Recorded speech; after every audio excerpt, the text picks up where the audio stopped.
Hello and welcome. MS sir की पाठशाला में आपका स्वागत है। हो चुका आगाज, युग बदलने की तैयारी है, जीत उसी की होगी जिसकी संघर्ष जारी है। आज मदर डे है। मदर डे के उपलक्ष्य में सभी माताओं को साक्षात मेरी तरफ से प्रणाम, चरण स्पर्श। आज क्लास 8 का नए वीडियो के साथ उपस्थित हूँ। क्लास 8 प्रश्नावली 2.4 क्वेश्चन नंबर 4 पूरी क्वेश्चन नंबर 4 बनाया जाएगा। उससे पहले माँ के लिए कुछ पंक्ति। माँ तेरे पसीने के मोतियों से चमकाऊंगा, माँ तेरे पसीने को मोतियों से चमकाऊंगा। तू सपने बड़े देख, तेरे सपने को पूरा करके मैं तुम्हारे बच्चे, तुम्हारे बेटियां बेटे सब कुछ दिखाएंगे। चलिए देखते हैं क्वेश्चन क्या बोलता है। निम्नलिखित संख्याओं में प्रत्येक के लिए, जितनी भी 1 2 3 4 5 है, प्रत्येक के लिए क्या ज्ञात करना है? सबसे छोटी पूर्ण संख्या। सबसे छोटी पूर्ण संख्या ज्ञात करना है, जिससे इस संख्या को भाग देना है। पूर्ण संख्या का भाग देने पर एक पूर्ण वर्ग संख्या बन जाए। ज्ञात की गई संख्या का वर्गमूल भी ज्ञात कीजिए। तो पहला क्या काम करना है कि हम लोग को एक छोटी पूर्ण संख्या ज्ञात करना है, फिर उसे भाग देना है। भाग देने के बाद उसका आगे सॉल्यूशन होगा। चलिए देखते हैं क्या है। 4 का फर्स्ट सॉल्यूशन किया जा रहा है। आपको क्या करना है? 2925 का गुणनखंड करना है। अब आज गुणनखंड लिखिए या तो फिर डायरेक्ट लिख दीजिए। 2925 बराबर लिख करके भी आप काम कर सकते हैं। तो चलिए निकालते हैं 2925। आप साइड में निकाल लीजिएगा, यहाँ नहीं लिखिएगा, उधर लिखिएगा। आप लोग 5 का टेबल से लगेगा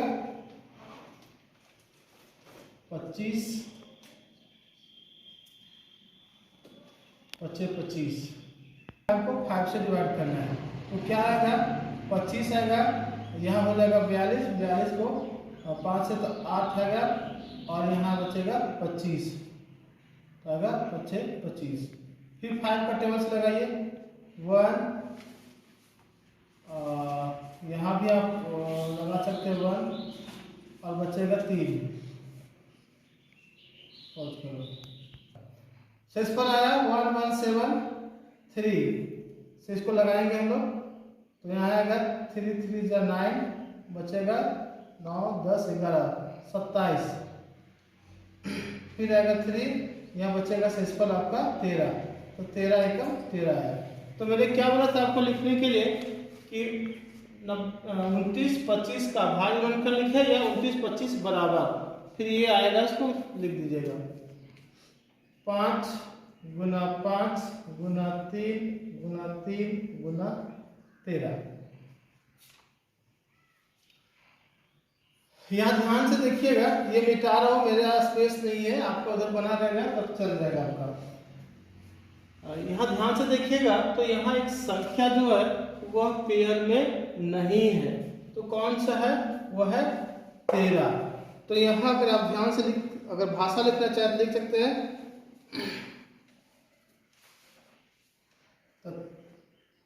इसलिए 29 25 का आभास गुणनखंड करने के पश्चात 29 25 का आभास गुणनखंड करने के पश्चात, थोड़ा लंबा भाषा हो गया। 29 25 का आभास गुणनखंड करने के पश्चात हमें 5 का एक युग्म 3 का एक युग्म प्राप्त होता है, जबकि 13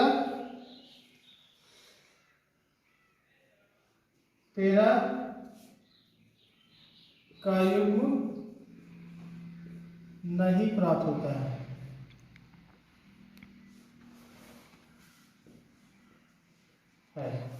मैंने भाषा को शॉर्ट कर दिया, मैंने आपको बताया था क्या लिख सकते हैं। 29 25 का भाग गुणनखंड करने के पश्चात हमें 5 का एक युग्म 3 का एक युग्म प्राप्त होता है, जबकि 13 का कोई युग्म प्राप्त नहीं होता। ये लिख सकते हैं, नहीं तो यहाँ जो लिखा है उसको आप लिख सकते हैं। यहाँ फिर क्या बोला था, छोटी पूर्ण संख्या ज्ञात की, तो छोटी पूर्ण संख्या हमारा आ गया 13। अब बोलता है कि भागा देने पर वह पूर्ण संख्या बन जाएगा, तो भागा देना है तथा 29 25 को 13 से भाग देने के पश्चात 13 से भाग देने के पश्चात क्या आएगा, पश्चात प्राप्त संख्या 29 25 को 13 से भाग देने के बाद कुछ आएगा संख्या। देखते हैं क्या होता है। 29 25 को साइड में ले जाकर के 13 से भागा दीजिए, तो आएगा 13 दूनी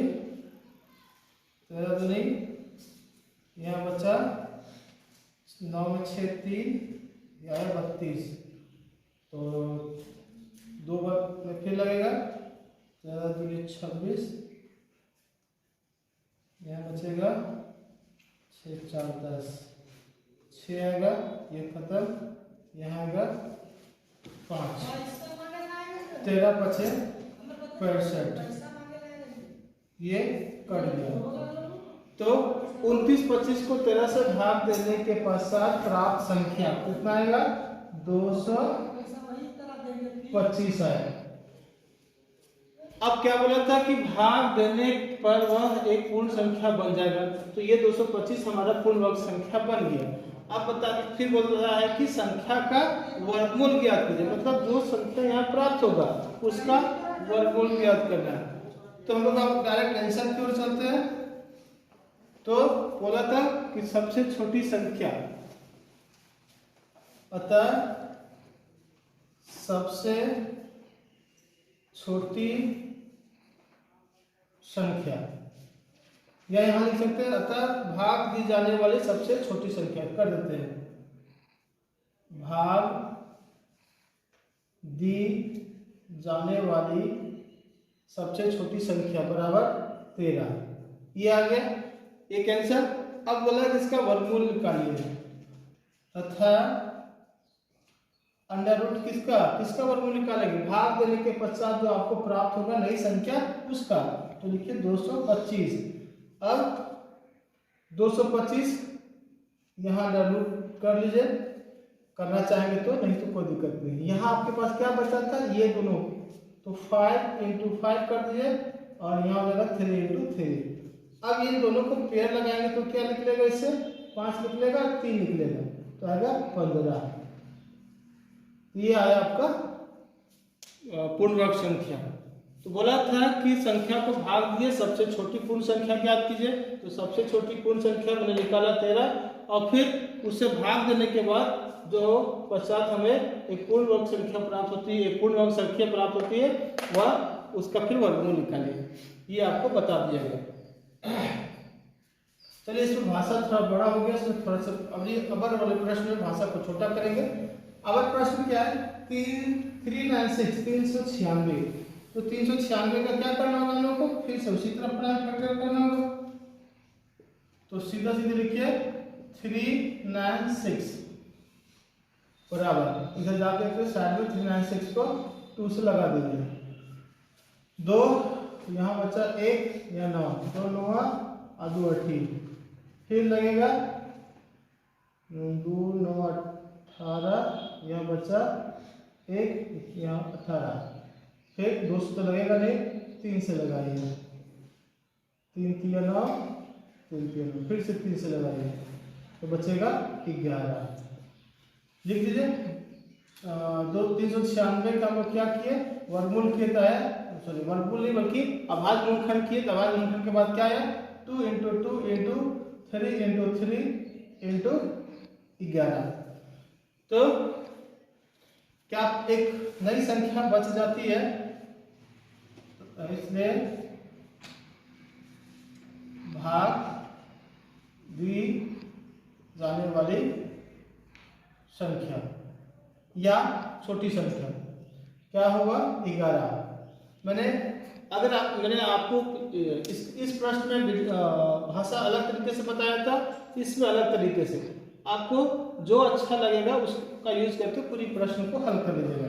भाग दी जाने वाली छोटी संख्या कर सकते हैं तथा भाग देने के पश्चात, तो भाग किसको देना है हमारे पास है तथा 396 डिवाइडेड बाय 11, 396 को 11 से भागा देंगे। चलिए इधर दे देते हैं, 396 को डिवाइड करें 11 से तो आएगा कितना 33 आएगा, यहाँ बचेगा 36 नहीं 36 नहीं 66 बचेगा, यहाँ आ जाएगा 66 आया हमारे पास। भाग देने के बाद आया एक पूर्ण वर्ग संख्या आता है 36।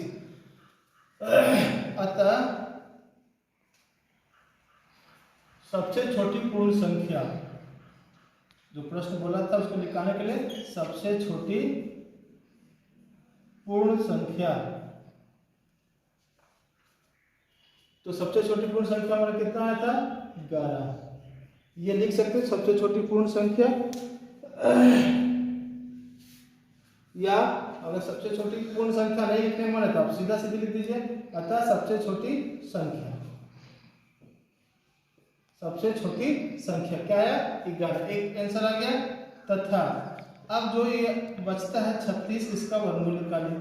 तो हम लोग 36 का डायरेक्ट वर्गमूल निकाल सकते हैं इससे, अगर नहीं तो लिखिए यहाँ से चारों को 2 × 2 और 3 × 3 पेयर लगेगा तो आप लिख लेगा 2, इसे लिख लेगा 3, बराबर आया 6। एक ये आंसर एक ये आंसर, दो आंसर आपके पास आ गया। सबसे छोटी संख्या, भाग दी जाने वाली सबसे छोटी संख्या 11 और जो प्राप्त पूर्ण वर्ग संख्या है उसका वर्गमूल 6।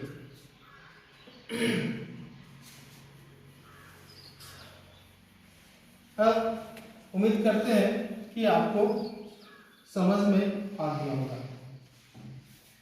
कुछ और समस्या आपको आ रहा होगा तो उसके लिए मैं करता हूँ क्या कि एक और बना देता हूँ 3 6 4 5।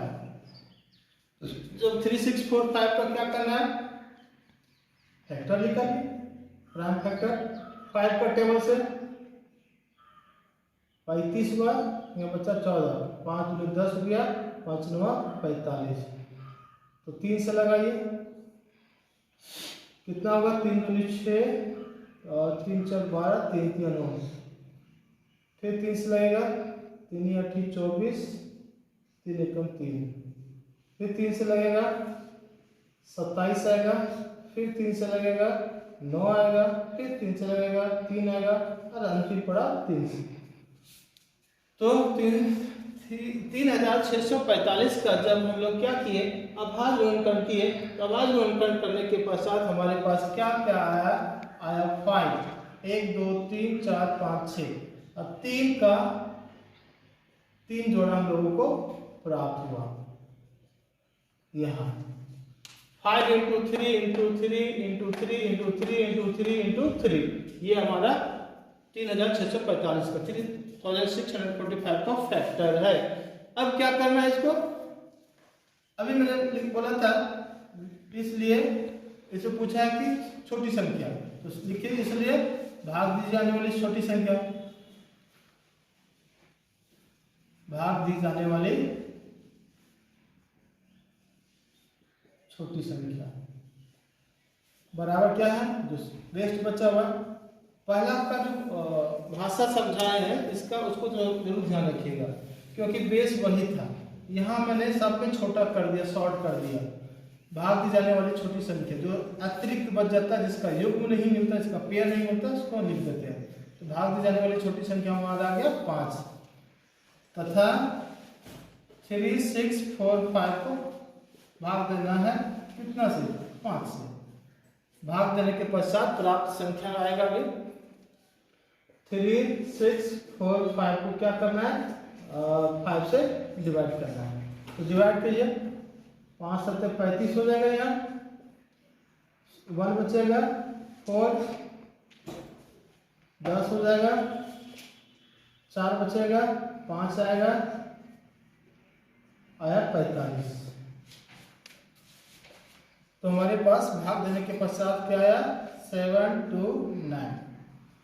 जब भाग देंगे 3645 को 5 से जब भाग दिए, भाग देने के पश्चात प्राप्त संख्या, यानी लिख सकते भाग देने के पश्चात प्राप्त संख्या बराबर 7 to 9। अतः सबसे छोटी संख्या, सबसे छोटी संख्या बराबर कितना 5, तथा अब 7 to 9 जो आया था हमारा उसका वर्गमूल अंडर रूट कीजिए। यहाँ 5 को छोड़ करके जितने हैं सबको लिख दीजिए। 1 2 3 4 5 6 अंडर रूट कर दीजिए। 1 2 3, तो 3 3 3 आया 27। एक आंसर ये, एक आंसर ये। मैंने आपको इस प्रश्न में 1 2 3 तीन प्रश्न 3 तरीके से थोड़ा बहुत जितनी सरल तरीका हो सकता था उतनी सरल तरीका से मैंने आपको समझाने का प्रयास किया। अब आपको क्या करना है, चेक मैंने बना के देखना है, तीनों विधि से अच्छी तरीके से बना के देखना है, ये 4 और 5, और जो आंसर आएगा उसका आंसर कमेंट करना है। आंसर कमेंट करिए। होमवर्क है आपका 2 क्वेश्चन, दोनों बना के देखना है। फिर भी कोई समस्या आए हो, ना समझ में आया हो तो उसको आप मैसेज करेंगे, आपकी समस्या का समाधान किया जाएगा। चलिए मेरे वीडियो को लाइक कीजिए, शेयर कीजिए, सब्सक्राइब कीजिए और नोटिफिकेशन या घंटी बेल दबाना ना भूलेंगे। क्यों? उससे हमारी आने वाली वीडियो आपको मिलता रहेगा। तब तक के लिए आपको धन्यवाद।